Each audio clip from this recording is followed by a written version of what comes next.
नमस्कार, स्वागत है आप सभी का एक बार फिर एबीसी 24 न्यूज में। मैं हूं शत्रुघ्न। दोस्तों, भारत एक ऐसा देश है जहां पर बजट के बारे में साल में सिर्फ चर्चा एक बार होती है, वो भी सिर्फ जब तब बजट सैंक्शन किया जाता है। कि संविधान के अगर अनुच्छेद 85 के तहत देखा जाए तो उसमें इंगित है कि साल में कम से कम संसद की 2 बार बैठक होनी चाहिए, और होता भी है, होना भी चाहिए और अच्छी बात है। लेकिन क्या वाकई में ऐसा होता है? आइए जानते हैं। क्या आप जानते हैं भारत का पहला बजट 26 नवंबर 1947 को वित्त मंत्री आर के सुखमय के द्वारा प्रस्तुत किया गया था।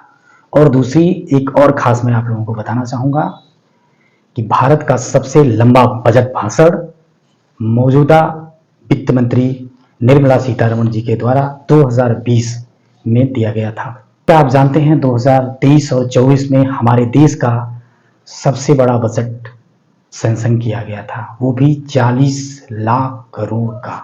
इतना भारी भरकम बजट सैंक्शन किया गया था। इतने बड़े भारी भरकम बजट पे साल में सिर्फ एक बार चर्चा होती है।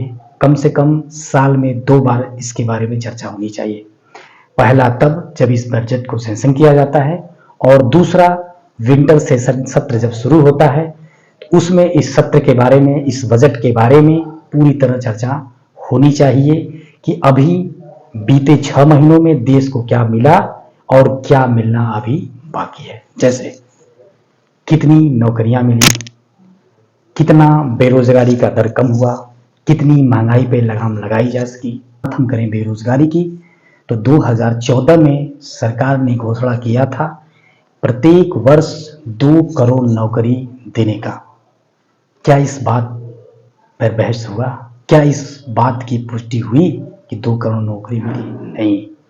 अगर हम बात करें तो 2014 में बेरोजगारी की दर 4.9 थी, जबकि मौजूदा समय में बेरोजगारी की दर बढ़कर 8% हो गया है। और मौजूदा समय में 22 करोड़ आवेदन सरकार के पास नौकरियों के लिए आए थे। अगर वही दूसरी तरफ बात अगर महंगाई की करें तो अभी तक इतनी महंगाई 30 सालों में सबसे ज़्यादा है। अगर हम बात पेट्रोल की करें तो 60 रुपये से बढ़ के 100 रुपये, डीजल की बात करें जो पहले 50 था अब 90 है, गैस की अगर बात करें तो पहले 500 मिलता था अब 1200 रुपये में, दूध की बात करें तो पहले 36 रुपये में अब 62 रुपये में, और बात अगर सीएनजी की हो तो पहले 40 रुपये प्रति किलो अवेलेबल हो जाता था, लेकिन मौजूदा समय में लगभग ये 80 रुपये के आसपास किलो हो गई है। अगर बात हम भारत सरकार पे कर्ज की करें तो 1947 से लेकर 2014 तक यानी 67 सालों में देश के कई सरकारों और पार्टियों ने मिलकर 55 लाख करोड़ रुपए का कर्ज लिया था। और लेकिन 2014 से अब तक यानी 2023 8 सालों में देने का रकम 55 लाख करोड़ से बढ़कर 85 लाख करोड़ सिर्फ 8 सालों में। एक तरफ 67 सालों में मात्र 55 लाख करोड़ कर्ज लिया जाता है, वहीं दूसरी तरफ 8 सालों में 85 लाख करोड़ कर्ज लिया जाता है। इतना पैसा कहाँ जा रहा है, किस मद में जा रहा है और किसकी जेब में जा रहा है? अगर वहीं पे हम बात किसानों की करें तो हर किसानों के ऊपर लगभग 74,000 का कर्ज है। हमारे देश का अन्नदाता हमें अन्न खिलाकर अपने लिए जहर खाने पे मजबूर हो रहा है। दोस्तों, एनसीआरबी की एक डाटा बताता है कि वित्तीय वर्ष 2021 और 22 में 10,851 किसानों ने आत्महत्या की थी, यानी हर रोज 30 किसान डेली आत्महत्या कर रहा है।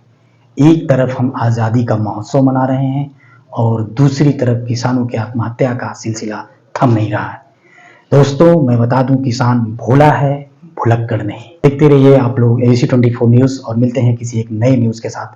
तब तक के लिए आप हमें आज्ञा दीजिए। धन्यवाद। जय अखंड भारत।